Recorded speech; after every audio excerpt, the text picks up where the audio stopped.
called? Pluto! Yeah, well, Pluto, he is going to start off with a basic geometric shape. All of our characters do.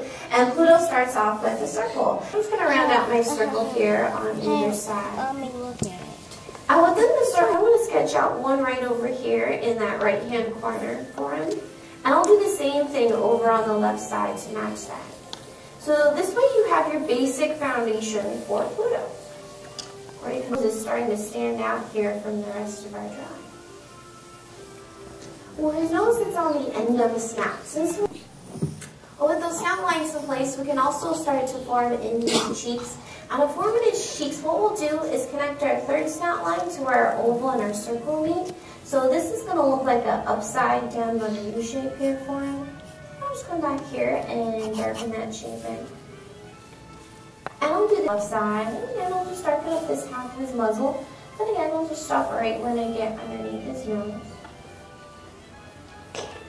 To connect these two together, what we do is curve it up towards his nose just a little bit, and then curve it back down, just to bridge those two together. And when Pluto smiles, he likes the same thing again. So again, I'll just draw another light line, very lightly curve to that muzzle. And I'll do the same thing over here on the left side. And again, where these two are poking out, we'll connect these two together with another U shape. So right now, all of these lines are really lightly connected here together at the bottom.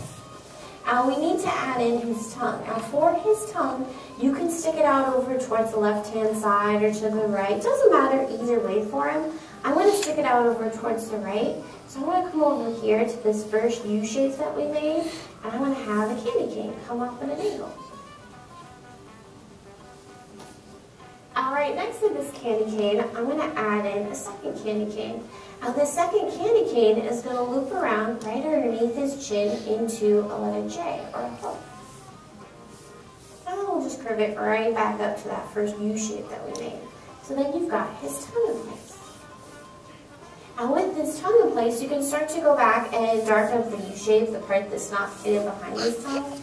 So I'll come back and darken the pieces that are over here on the right side. And I'll come back and darken the larger pieces over here on the left side as well. Now with all of this in place, believe it or not, you've already created the bottom half of Pluto. So how are your drawings turning out so far?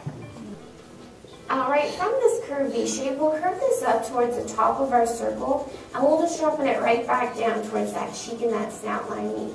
So this is going to look like a big letter M, or even a heart that's framing his eyes. Just creating that big arch in there, just following up by a circle. I'm just going to drop it right back down towards that cheek and that snout line meet there. I'll do the same thing over on the right side to match that. So again, just following right up here towards the top of our circle. And again, just dropping it right back down towards that cheek and that snout line meet. And it just goes right back in there again.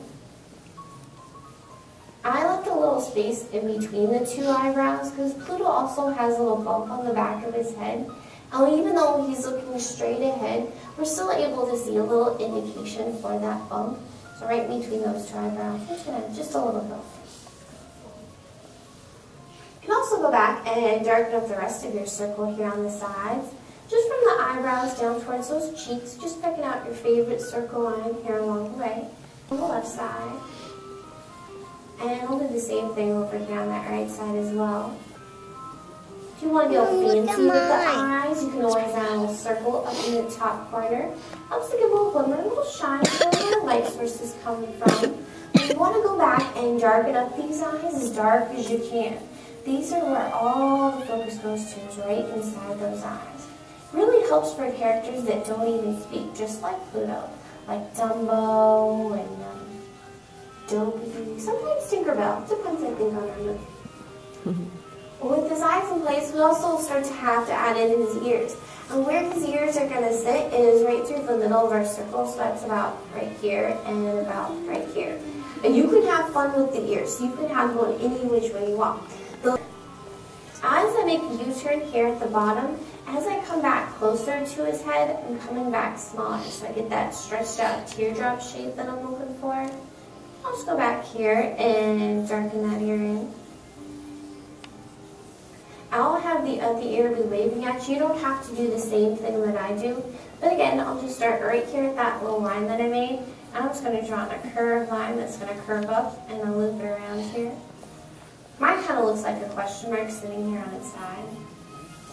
And again, I'll make that U-turn here at the bottom. And as I come back closer to his head, I'm still coming back smaller, so you still get that stretched out teardrop shape, even when these ears are pointed up. Let's go back here and darken that ear in too. And with those ears in place, you can even go back and shade the ears in since they are black. And if you use the side of the pencil, you can get this nice little even tone and you won't get those little scratchy marks. I'll go back here and shade over here the ear on the left side as well. Oh, and you can also shade on the nose, and if you want, you can give his nose a little highlight just like I do with the eye. And the way to do that is to add another oval here at the top of the nose and to shade around that to show the same line source as those eyes. You can even shade on the inside of his mouth, get a little contrast in there. If you want, you can even add in some doggy drool to gross out your parents. That's just by adding a couple of backward sixes down here at the bottom. I just added 2 just for good measure. But the last step in our needs to make is a signature. And you can sign your name wherever you feel it fits best. And I'm just going to sign my name right over here. But after you're all done, you have just created your very own Pluto. So how do we do?